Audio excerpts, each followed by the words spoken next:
Hello friends, आज हम लोग पढ़ेंगे एक नया चैप्टर जिसका नाम है जर्नल। जर्नल क्या होता है?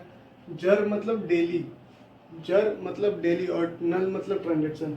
जो डेली ट्रांजैक्शन को रिकॉर्ड करता है उस चैप्टर का नाम दे दिया है जर्नल। तो जर्नल को हम लोग क्या बोलते हैं? Book of original entry in which transaction are recorded as and when they take place. जिस समय हुआ उस दिन हम एक जगह पर रिकॉर्ड करते हैं ट्रांजैक्शन। रिकॉर्ड कैसे करते हैं? जो सोर्स डॉक्यूमेंट आता है उससे हम लोग को एक मतलब पता चल जाता है कि ये ट्रांजैक्शन हुआ है, तो उसको हम लोग रिकॉर्ड करते हैं जर्नल में। तो जर्नल में क्या हो गया? जो डेली वाइज ट्रांजैक्शन को रिकॉर्ड करता है उसे हम लोग कहते हैं जर्नल। तो ये एक तरह का क्या है? Book of original entry. जो सबसे पहला एंट्री, प्राइमरी एंट्री भी बोला जाता है ओरिजिनल एंट्री को, कि सबसे पहला एंट्री कोई भी ट्रांजैक्शन का जो होता है वो कहाँ रिकॉर्ड करते हैं? हम लोग जर्नल में रिकॉर्ड करते हैं। तो आइए हम लोग जानते हैं कि जर्नल का क्या फीचर्स होता है, फंक्शंस होता है, क्या एडवांटेजेस है और क्या लिमिटेशंस है। तो पहला है कि ये बुक ऑफ प्राइमरी एंट्री है। क्यों? जब सोर्स डॉक्यूमेंट से कहीं पर भी हम लोग रिकॉर्ड करते हैं वो पहला स्टेज होता है जर्नल। जर्नल में ही हम लोग सारा ट्रांजेक्शन रिकॉर्ड करते हैं, तो इसीलिए इसको कहा गया है बुक ऑफ प्राइमरी एंट्री। जो ट्रांजेक्शन को हम लोग सबसे पहले रिकॉर्ड करते हैं कहीं पर भी वो है जर्नल। किससे करते हैं? सोर्स डॉक्यूमेंट से। इसमें क्या होता है?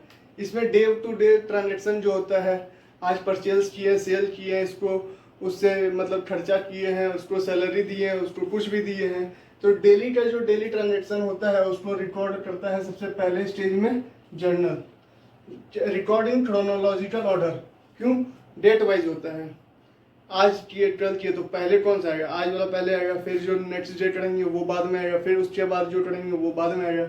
तो ये क्या है? एक ऑर्डर में आता है, क्रोनोलॉजिकल ऑर्डर में आता है, रिकॉर्ड होता है। फिर क्या है? Supported by narration.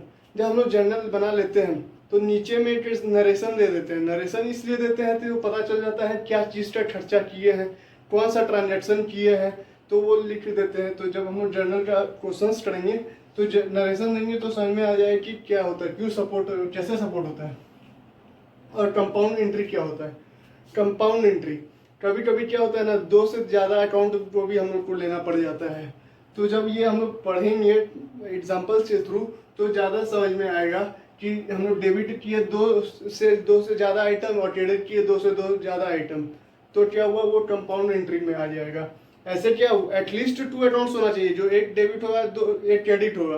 लेकिन कभी कभी क्या होता है, एक से ज़्यादा डेबिट भी हो सकता है, एक से ज़्यादा क्रेडिट भी हो सकता है। जब एक से ज़्यादा डेबिट या एक से ज़्यादा क्रेडिट होता है, या एक से ज़्यादा क्रेडिट और एक से ज़्यादा डेबिट दोनों एक साथ में होता है, तो उसको हम बोलते हैं कंपाउंड जर्नल एंट्रीज। तो इसका जब एग्जांपल करेंगे तो समझ में आ जाएगा कंपाउंड एंट्रीज क्या होता है। तो क्या क्या फीचर्स में हुआ? Book of primary entry. क्यों? सबसे पहला ट्रांजेक्शन जो रिकॉर्ड होगा वो होगा आपका जर्नल में, इसलिए इसको बोला गया है बुक ऑफ प्राइमरी एंट्री। हर दिन का ट्रांजेक्शन रिकॉर्ड करता है क्रोनोलॉजिकल ऑर्डर में, क्योंकि डेट वाइज ट्रांजेक्शन रिकॉर्ड रहता है। जो पहले डेट आया वो पहला रिकॉर्ड होगा, बाद में डेट आया वो बाद में रिकॉर्ड होगा। Supported by narration. नरेशन से सपोर्ट होता है ईच ट्रांजेक्शन। और कंपाउंड एंट्री, जब दो से ज़्यादा अकाउंट बनता है, दो से ज़्यादा डेबिट होता है या दो से ज़्यादा क्रेडिट होता है या दोनों दो से ज़्यादा हो, तो उसको हम लोग कहते हैं कंपाउंड जर्नल एंट्रीज। अब इसका फंक्शंस क्या है? Chronological record of transaction. क्यों? डेट वाइज हम लोग ट्रांजेक्शन रिकॉर्ड करते हैं, इसलिए बोला गया है कि ये क्रोनोलॉजिकल होता है। Basis for posting in ledger. Ledger में पोस्टिंग होने के लिए काम आता है। क्यों? जर्नल से ही हम लोग पोस्ट करते हैं लेजर में। तीसरा है analysis, analyse transaction in debit और क्रेडिट एक्सपेक्ट। एक डेबिट होगा तो एक क्रेडिट होगा, तो क्या हुआ? एनालिसिस ट्रांजेक्शन इनटू डेबिट और क्रेडिट एक्सपेक्ट। तो इसमें क्या होता है? एक डेबिट होता है एक क्रेडिट होता है, तो उसको उस डबल एंट्री सिस्टम से ये एनालाइज करता है कि कौन सा डेबिट जाता है कौन सा क्रेडिट जाता है। तो ये हो गया जर्नल के फंक्शंस। अब आते हैं एडवांटेजेस में। डेट वाइज होता है ट्रांजेक्शन, सो हम लोग को लोकेशन लोकेट करना इजी रहता है। अगर हमको खर्चा देखना है 10 तारीख का, तो हम क्या करेंगे? 10 जून का सपोज देखना है तो 10 जून में चल जाएंगे, फिर देख लेंगे कि कौन कौन सा ट्रांजेक्शन है।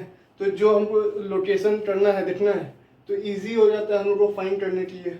इससे क्या होता है? हम लोग का ट्रांजेक्शन छूटना मतलब रिकॉर्ड होना बहुत मिनिमाइज हो जाता है। कोई भी ट्रांजेक्शन जल्दी से छूटता नहीं है अगर डेट वाइज मेंशन रहता है। तो तीसरा क्या होता है, नरेशन जब हम लोग देते हैं तो नरेशन से क्या हो जाता है, ट्रांजैक्शन का ब्रीफ हम लोग को एक्सप्लेनेशन मिल जाता है कि किस चीज़ का खर्चा किए हैं, और इससे क्या होता है हम लोग को लेजर प्रिपरेशन में काम आता है। तो जर्नल का क्या क्या एडवांटेजेस हो गया, डेट वाइज है तो इसलिए इजी टू लोकेट हो गया, ओमिशन ऑफ ट्रांजैक्शन मिनिमाइज हो गया, ब्रीफ एक्सप्लेनेशन रहता है नरेशन का, तो हम लोग पता चल जाता है किस टाइप का ट्रांजैक्शन किए हैं।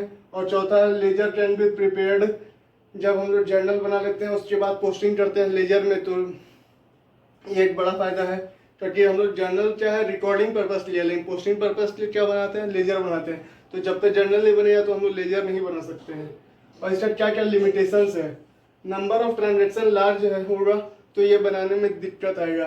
नहीं, आज के डेट में क्या होता है, टैली में सब ट्रांजेक्शन रिकॉर्ड हो जाता है, तो टैली में हम लोग जर्नल एंट्री मार दिए हैं तो वो ऑटोमेटिक पोस्ट हो जाता है लेजर में, तो इसलिए ज़्यादा दिक्कत आज के डेट में नहीं आता। लेकिन जब ये मैनुअल फॉर्म में था तब क्या होता था कि आपको रिकॉर्ड करना पड़ता था हर ट्रांजेक्शन, तो ये बहुत डिफिकल्ट टास्क हो जाता था, क्योंकि पहले तो मुंशी जी खाता वही लेके चलते थे। आजकल कंप्यूटराइज सिस्टम हो गया तो ज़्यादा दिक्कत नहीं आता है। इसमें क्या होता था, अब एक ही तरह का ट्रांजेक्शन रहा है, मान लीजिए परचेज कर रहे हैं, बार बार परचेज कर रहे हैं, बार बार सेल कर रहे हैं, तो वो रिपीटेटिव रहता था। इससे क्या होता था कि टाइम बहुत कंज्यूमिंग हो जाता था, तो इसलिए बहुत दिक्कत हो जाता था। तो ये हम लोग चीज़ पढ़ लिए, फीचर्स, फंक्शंस, एडवांटेज और लिमिटेशंस। तो एक बार फिर से रिकैप कर लेते हैं। Features, book of primary entry, record daily transaction, records in chronological order, support by narration and compound entries. Functions क्या हो गया, chronological record of transaction, basis for posting in ledger, analyse transaction into debit और credit aspect, that is double entry system. Advantages, date wise transaction so easy to locate, omission होने का chance कम हो जाता था, minimize रहता था। Brief explanation as narration is provided, narration देते थे तो क्या होता था, एक्सप्लेनेशन मिल जाता था और लेजर बनाने में हेल्पफुल होता था। इसका लिमिटेशंस क्या है, नंबर ऑफ ट्रांजेक्शन लार्ज होता था तो बनाने में दिक्कत आता था, और इसमें क्या होता है, involve labour as repetitive in nature, क्योंकि बार बार एक ही तरह का ट्रांजेक्शन रहता था, रिकॉर्ड करना बहुत मुश्किल होता था, तो ये दिक्कत था पहले के ज़माने में। अब हम लोग जानते हैं कि इसके कैसे फॉर्मेट्स है, फॉर्मेट ऑफ जर्नल।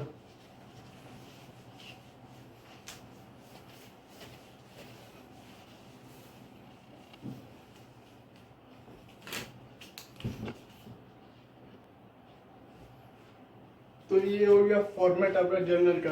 पहला कॉलम में डेट लिखा था, सेकेंड कॉलम में जो एंट्रीज होता है वो लिखा था, थर्ड में LF that is ledger folio. Ledger folio क्या होता है, ये जो जर्नल हम एंट्री हम मारेंगे यहाँ पे, तो उसका पोस्टिंग करेंगे लेजर में।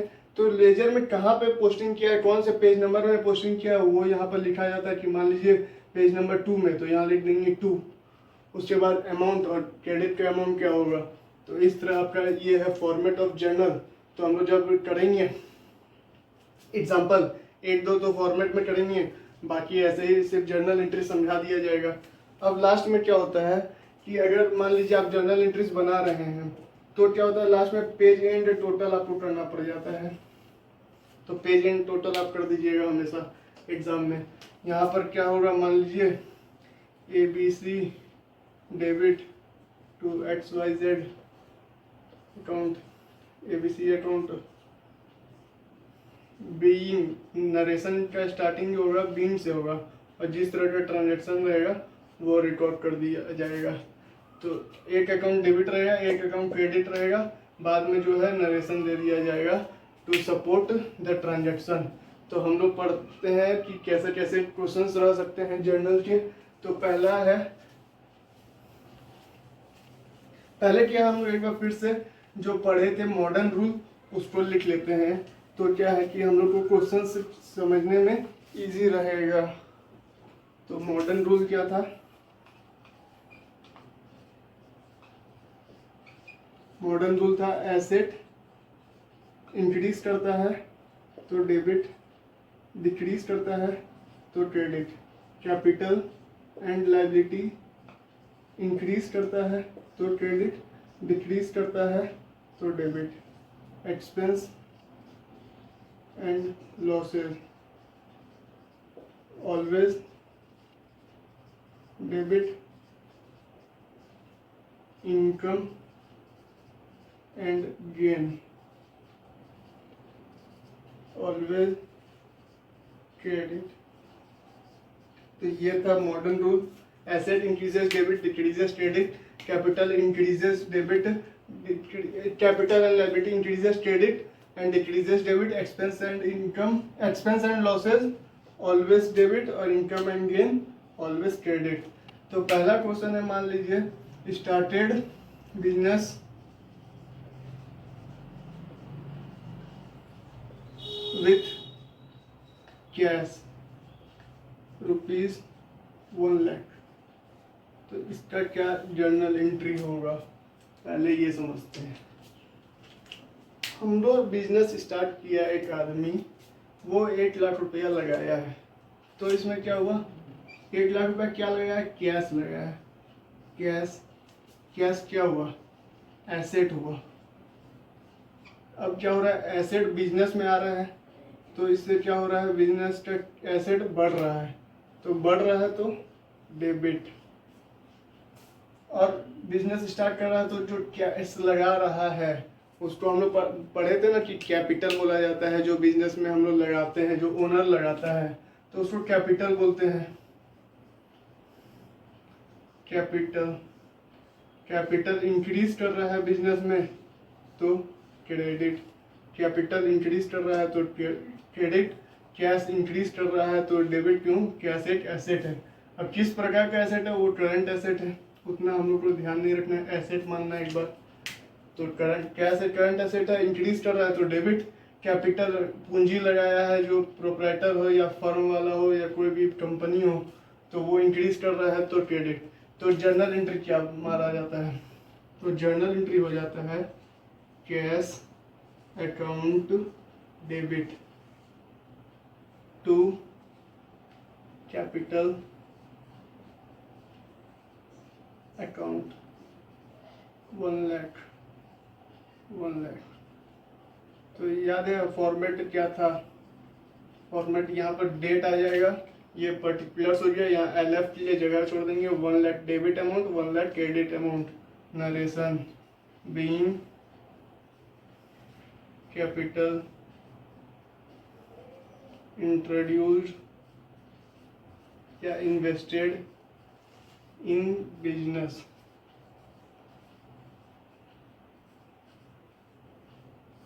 तो क्या हुआ, पहला कि started business with cash ₹1,00,000। Cash क्या है, एसेट है। एसेट क्या हो रहा है, इंक्रीज कर रहा है। कैपिटल इंक्रीज करता है तो क्रेडिट होता है। कैपिटल क्या हुआ, जो ओनर पूंजी लगाया है। तो इसका जर्नल एंट्री क्या होगा, जर्नल एंट्री हो गया cash account debit to capital account amount 1,00,000। Being cash, capital introduce in business in cash, cash में इंट्रोड्यूस किया है तो इन कैश कर देंगे। अब मान लीजिए यही रहता आपका जाके बैंक, कैश की जगह यहाँ बैंक रहता, तो क्या हो जाता, कैश अकाउंट के यहाँ पे बैंक हो जाता। बैंक भी एक एसेट है, बैंक एक एसेट है, तो एसेट क्या हो रहा है, इंक्रीज हो रहा है। एसेट इंक्रीज हो रहा है तो क्या होता है, डेबिट होता है। और कैपिटल जो है वो इन्वेस्ट किया गया है ओनर द्वारा, तो वो इंक्रीज हो रहा है। तो कैपिटल बिजनेस में बढ़ रहा है तो क्रेडिट करते हैं। तो bank account debit to capital account amount 1,00,000 debit and 1,00,000 credit. Being capital introduce in business in through bank. Bank में पैसा है। तो अभी तक हम लोग 2 जर्नल एंट्री सीखे कि जब बिजनेस स्टार्ट होता है कैश में और जब बिजनेस स्टार्ट होता है थ्रू बैंक में। तो उसका सीखे कि जब एसेट बढ़ता है तो डेबिट करते हैं, जब कैपिटल बढ़ता है तो क्रेडिट करते हैं। तो एंट्री होता है cash account debit to capital account या bank account debit to capital account. आगे और भी जर्नल एंट्री सीखेंगे। तो ये मॉडर्न रूल आप लोग हमेशा याद रखिएगा।